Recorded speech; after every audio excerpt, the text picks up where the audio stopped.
So, despite making our first HTML file, it's not very exciting yet because we haven't really done much. We, just typed in hello world and made sure all the settings were set right. It's important, but it's not very exciting.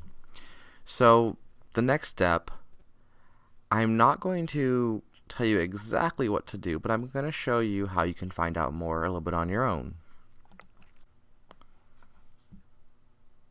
Now, this is going to depend on what websites you go to, and you have to be a little bit careful with it, not because there's anything wrong with it or because you might, find anything that's damaging, but more because a lot of websites are using a lot of modern stuff, and the code is going to be very complex. So we don't want to use that as one of our examples. We want to use an older example, maybe something from one of the web archives, like the Wayback Machine or something. I'm going to actually try to use the oldest one. So let's see if we can find the very first website. And I think this will take me to it.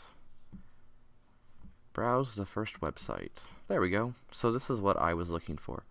So here was the very first website. It's pretty simple, and there's not a lot to it, but that's good because that means that when you look at it, when you look into the code, you can understand hopefully what's happening because it's so simple. So let's do that. I'm going to go ahead and right click and I'm going to do View Page Source. And this shows me exactly how it was created. Line for line, text for text, character for character, every single piece that was implemented to create what we're seeing.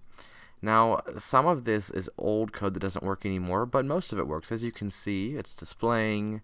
We've got links that actually work. So it works.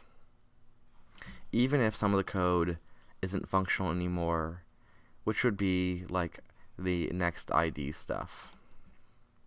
But take a look at it, try it out, see what happens. See what of this you can implement into your code here. And try it out. Drop it into your TextEdit file, your .html you created in TextEdit, and see what happens. See what these different things do. See if you can figure out where these elements align with this and how you can use them in your own .html file.